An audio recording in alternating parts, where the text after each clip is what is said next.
شعب ووكيلك شعب الصومالية أننا وكيلك مانتا الصومالية دورشة أو one person one vote كما دعين ذاتك صومالية قالها شعبك أيام التلا وأنا أود أقص الرئيس شرع دجين تدلك سيدا درت ورت إن الأوغانو أود دينا أننا قدوميها قداشنا فضية دورناي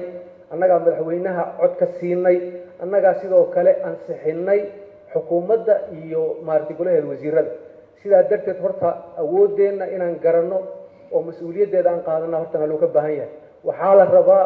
inaan shaqadeena qabsano marka hore oo aan annaga marka hore is hagaajino markaas aan la xisaabtami karnaa cid walba annaga saaka waxaan imaanay sagaalkii waxa la bilaabay shaqadii 12kii hadee waqtiga la shaqeynaayo waa iska yaraanaysa marka waxa loo baahan yahay horta mas'uuliyad inaan qaadano oo waqtiga loo ballamay la yimaado markaas aan qabsano howlaha muhiimka ee shaqadeena aan noqono baarlamaan sax ogaadana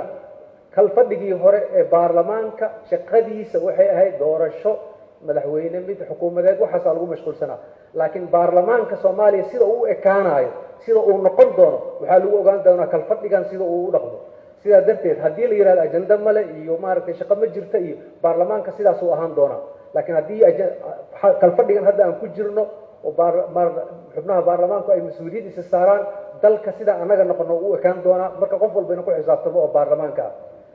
tan amniga runtii amniga Soomaaliya iyo amniga magaalada caasimadda Muqdisho ku noolnahay iyo amniga xildhibaanada heerkii ugu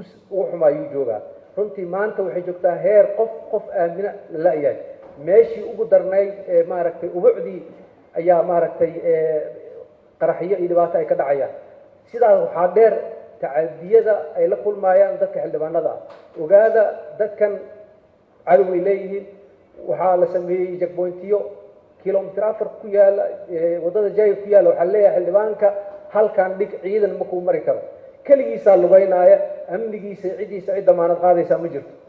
مركز سوق قلينا هل كان وهذا ركب مال كستو وحقادنا يسا حتى مركز قاركود عيد ما الصومالي أنا مسؤول كا عيد ما أنت اللي راد مال هلا دوبه oo hal isku geeyo meesha ha tagaan oo iyagoo dhawan inta la soo dhax galo wallahi mas'uuliyadda xataa anaga qaadayna waxa loo baahan yahay hab ka duwan habka hadda naloo dhaqmay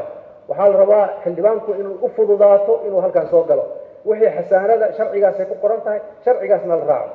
waxa kale oo muhiim ah waxa dhacaya mas'uuliyadda dhacay waxa wadanka ka dhacay anaga mas'uulka isla xisaabtan waxa laga rabaa cid kale laga rabaa xukuumadda xisaabtamaysa anaga la rabaa inaan xisaabtano marka waxa la rabaa inaan u yeerno hay'adaha ku shaqada leh oo ay arkaan inaan annaga mas'uulkoodii nahay oo aan la xisaabtamayno laakiin in la yiraahdo taliye hebel maaragtay xiriir samayso war maxaa xiriir samaysana xildhibaana ahay xiriir samayso yaa uu xiriirku samaynayay ay tahay walaalow heerka aan joogno waa heer liita gudoomiye waxaan ka codsanaynaa baarlamaankan xaaladda ku jiro in laga bedelo aad iyo aad u mahadsantihiin